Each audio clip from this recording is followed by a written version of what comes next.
an ultimate global podcast. Hello, and welcome to our special weekly podcast on trending international and social affairs. You're listening to Saurabh Kora and George Mavros from Sydney. Hello, everyone. Welcome to today's podcast. In today's podcast, we have a very special guest with us. His name is Christopher Tabet. He's the founder of This is Philanthropy. It is a philanthropic foundation which was first launched in Cambodia to raise the funds for educational NGOs, providing business development and strategic fundraising. And today we are here to discuss on this interesting topic of political psychology in today's times. Welcome to today's podcast, Christopher. Thank you. Nice to be here. So, yeah. Now, talking about political psychology, because it's having these two terms. One is political, another one is psychology, which I'm sure most of the people would want to know. What does this term exactly mean if a layman is first listening to it? So pretty much politics, political ideology is actually, a lot of it is actually genetic. You know, there have been studies done where researchers have followed children from the age of 3 years old all the way until they're in their 20s, and they predicted what political ideology that they had based on their personality as a child. And this was actually pretty consistent through in their 20s. So for example, we got the left and the right. We got liberal and conservative.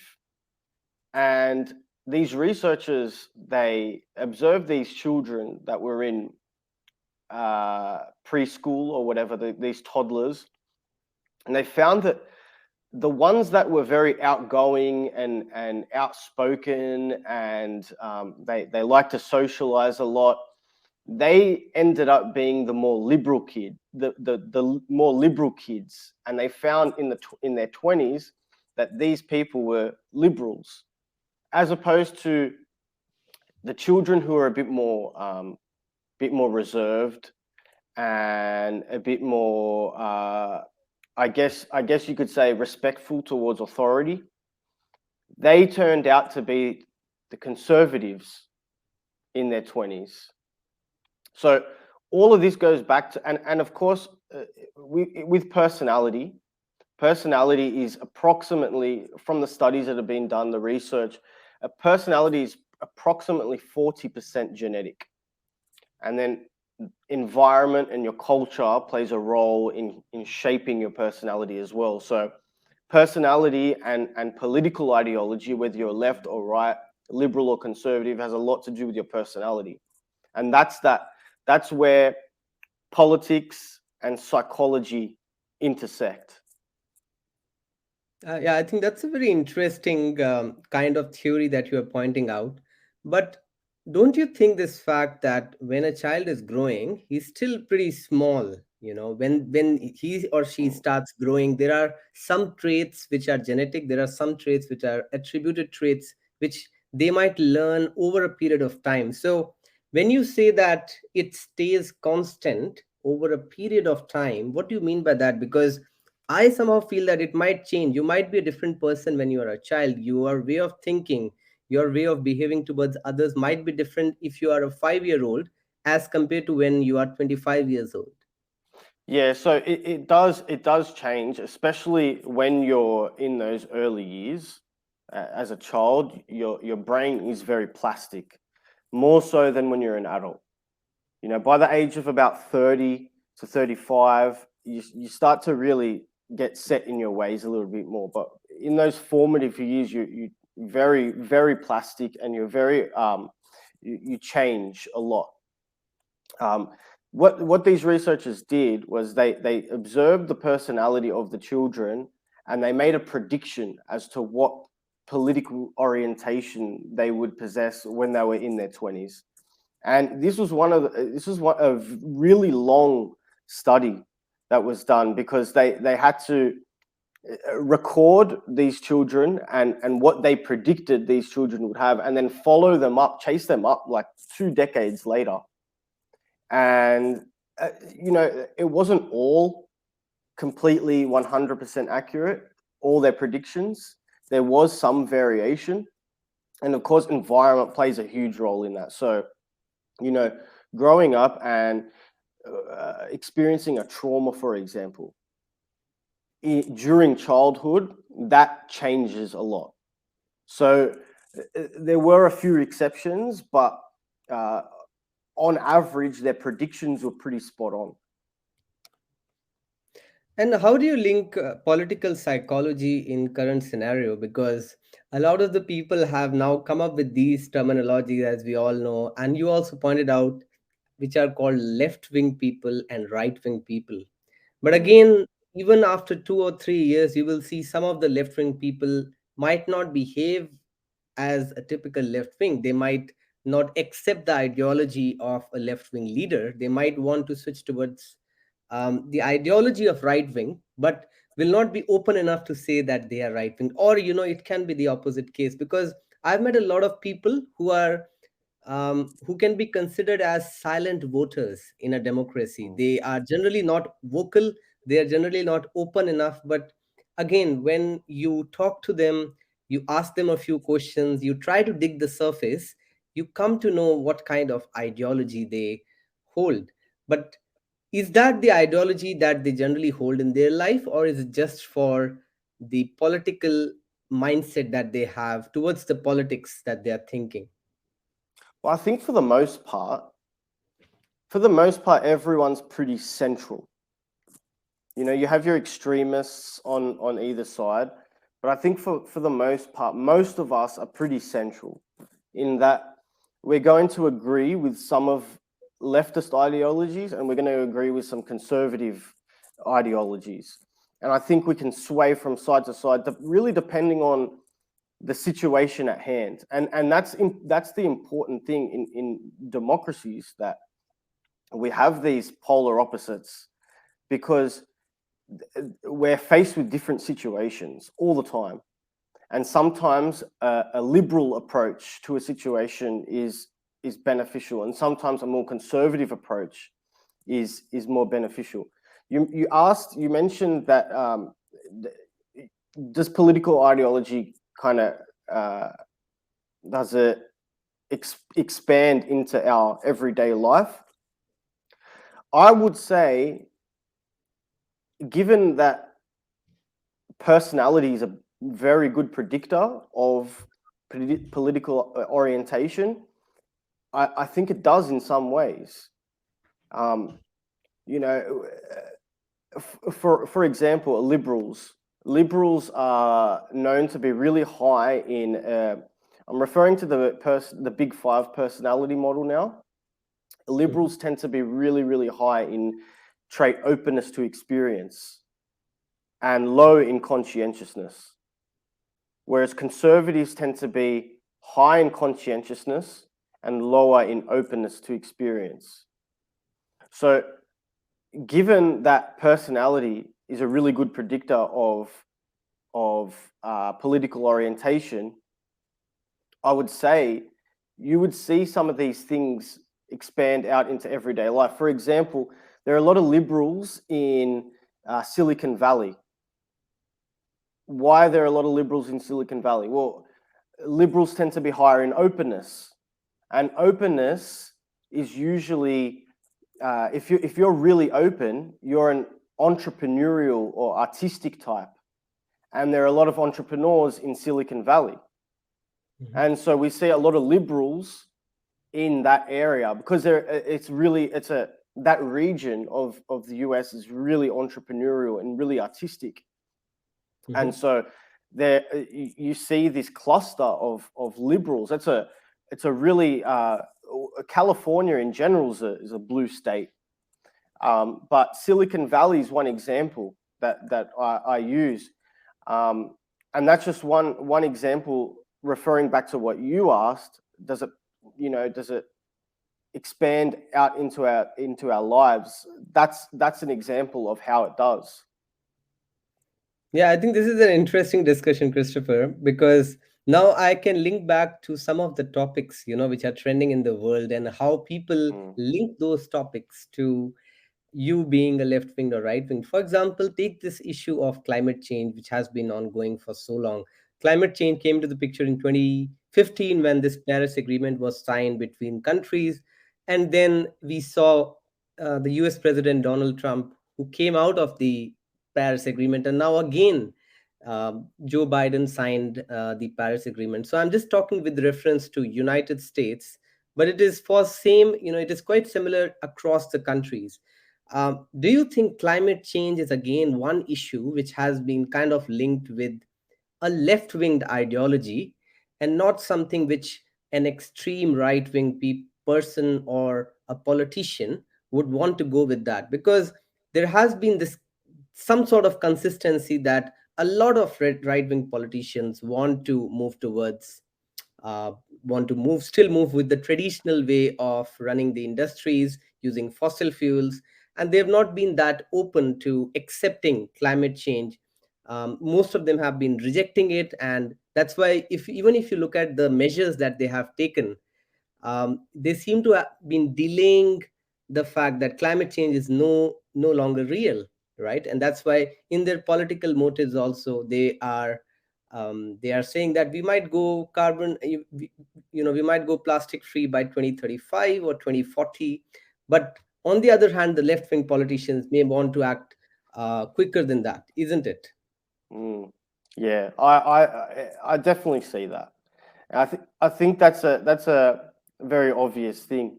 One thing to point out, like with conservative ideology, they're a lot more economic driven and fiscal driven, monetary driven, as opposed to their left wing counterparts who are more social justice, more sensitive to equality. Conservatives tend to be less sensitive to equality than liberals, and I think the hard right ideology opposes climate change, but I think for the most part, conservatives don't necessarily oppose climate change per se. They oppose climate change if it's going to negatively affect the economy. Um, yeah, and yeah, I see a lot of leftists who are pro climate change. Um, I'm not sure exactly why that is. Perhaps I've been thinking about it a lot, even in relation to the vaccines and and COVID and all the measures that are being put in place.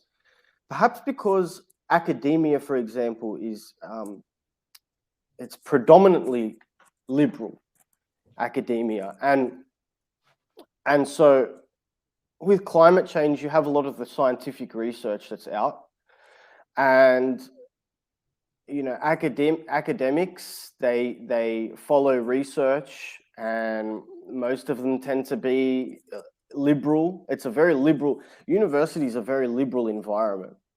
Especially from what I've heard in the US and Canada. I don't feel it that much. I do feel it here, but I don't see any wokeism or any extreme leftism here, like you hear about in Canada and America. But it is a very liberal environment, and so that liberals they have that ideology of pro equality and looking after the environment, and yeah, I guess because there's a lot of people in academia who are liberal, and where does all the research come from for climate change, for example? A lot of it comes from the universities themselves. So that's a theory I have. I'm sure there's a lot more to it, but yeah. Yeah, so I think climate change is just one of the topics, but I've been hearing about similar things across different domains, be it LGBTQ topic or be it the topic of nationalism. Mm, Most of the right wing leaders in the recent times have been fighting on the basis of nationalism and religion. Nationalism and religion have been two major tools for a lot of right-wing political leaders. But coming back to the topic of political psychology, I just want to understand from you, do you think that this is a consistent theory across the nations, or is it more predominant in the West or more predominant in the East? Or do you think that it's a bit consistent across the world, that how people think in the childhood also replicates when they grow up, and when they are older than 20 or 30? Look, I think given the fact that this personality is a big predictor for political ideology, and that personality tends to be, approximately 40% genetic, I think it's pretty consistent. It comes down to, at the end of the day, it comes down to how you perceive human nature and your sensitivity to inequality. And everyone has that capacity to, to have opinions on or perceptions on human nature and how the world works. And everyone has a sensitivity threshold towards inequality. Depending on culture, because culture, your environment plays a huge role in shaping your personality and your political ideology. The culture in which you belong would play a huge role. Mm-hmm. There are a lot of cultures, say the Arab cultures and some of the Asian cultures, which are very, very conservative. Now, I'm sure there are a lot of born liberals in those regions of the world, but that culture itself, growing up in that culture and having to adopt a lot of their views, and it would shape someone to become a little bit more conservative. But no doubt, in these conservative cultures, there are probably a lot of liberals. We just wouldn't really know about it because you're not allowed to really speak out. But I think people are born with certain predispositions, and however they adapt and change over the course of their lifetime, they're always going to possess a certain ideology. The best way to put it is, we are political animals. We're wired to play politics. Yeah. And there's evidence for this at the level of chimpanzees, who also play politics. They play it in different ways than us, obviously. Ours is far more complex. But they do play political games, chimpanzees, and that's what we come from, essentially. Yeah. Considering this discussion, Christopher, one or two questions more before we wrap up today's discussion. Since you are saying that a lot of people have a consistent mindset throughout their childhood and as they move into when they are teenagers, do you also think that the minimum age limit of voting in most of the countries, if it's 18, do you think that it should be decreased to have more voters into account, or do you think that 18 is the right age limit to have a matured way of looking into things and a matured way of voting to whom you are going to vote? Because most of the people, if they are having a similar mindset, should they be given an opportunity to vote probably when they are 14 or 15? That's a hard one. Definitely not when they're that young. And I say that because I don't even think adults are 100% appropriate to be voting. Like, we live in a democracy, and that's the beauty of democracy. We all get a say. But I just think about it sometimes. So many of us, most of us, who we don't really understand finance that well. We don't understand economics that well. I mean, like to the textbook level where we can really understand what's going on. We don't understand like public health, all of these. We don't understand education. All of these elements that make up a society. Most of us don't understand, and if we understand one of them, it's likely we don't understand some of the others. So that's really hard to say. Like, definitely not young. I'd say 18 is probably the best. But then, you know, I think about it. I didn't care about politics when I was 18, and so I didn't know who I was voting for. And so, and there's probably a lot of people in that situation, in that boat. And so they're going and they're voting without really knowing what they're doing. This is impacting the final result. And as an adult, as a 30-year-old, I think about that now.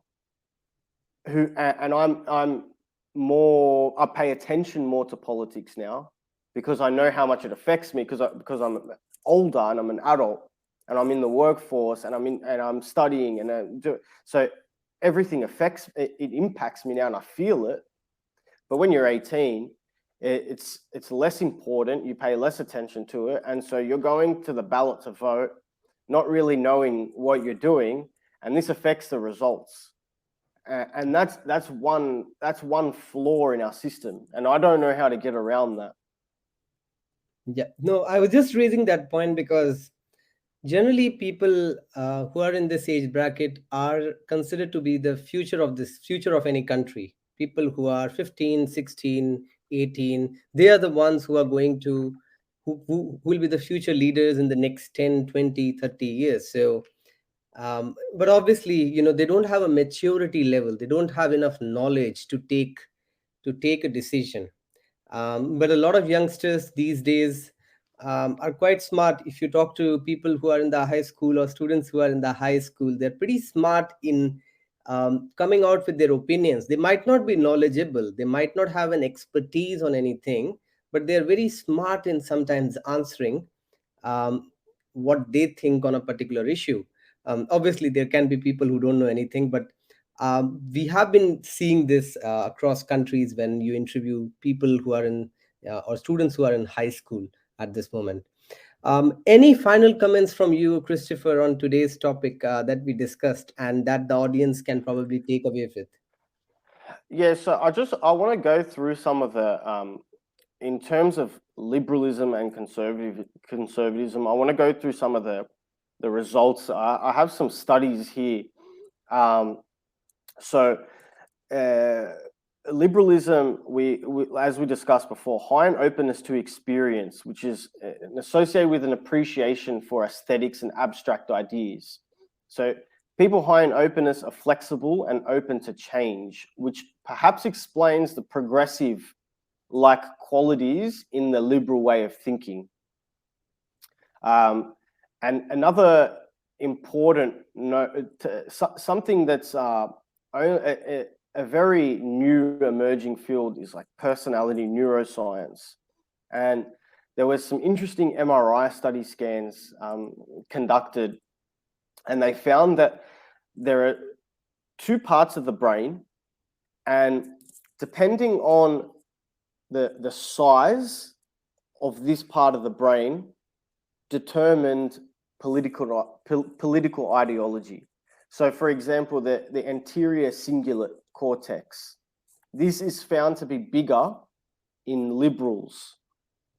And what the anterior cingulate does is error detection, conflict monitoring, the evaluation of competing choices, and emotion regulation. And a hypothesis is that because liberals, so the anterior cingulate cortex helps navigate through ambiguous situations and deal with ambiguous information. And the researchers hypothesize that maybe the anterior cingulate being bigger in liberals, they were better able to deal with ever-changing environments, and which allowed them to be progressive in their views, as opposed to conservatives who have a bigger amygdala, right amygdala. Amygdala is associated with the fear response. It triggers the fear response. And the researchers hypothesize that maybe that larger right amygdala in conservatives was the reason for why they had such strong emotional responses to change. An idea is that conservatives are more resistant to change than liberals. Liberals want change. Conservatives like the status quo.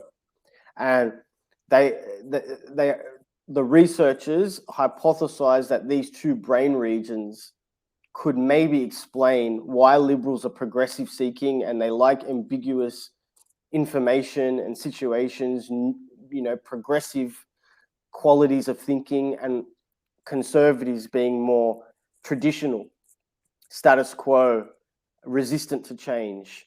They're more conscientious, conservatives. They're more conscientious, and they're specifically high in the lower level trait of orderliness. And orderliness is status quo and resistant to that change. They're more rigid in their thinking, as opposed to the very flexible thinking liberal progressives. So I thought those two things were interesting to point out. Yeah, I think this is something very interesting that you have just pointed out at the end of the podcast. And I'm sure that a lot of people who might be listening to you from a left-winged, right-winged, or center perspective now will be able to backtrack how they think and how they then vote for different politicians. And probably through this podcast, we might be able to change the way people think towards their countries, towards their politicians, and how they eventually choose who is the right person for their country to lead on different issues, on the economic front, on the social front, on different fronts that they are voting for. And obviously, there are different kinds of people. That's why we are having this research. And it's absolutely fine to have different kinds of people in one country, because that's how, we live together. All the 5 fingers of one hand cannot be the same. You want it that way. You want a country full of liberals and conservatives, because that's balance. You want there to be tension and friction, because that's how we solve problems.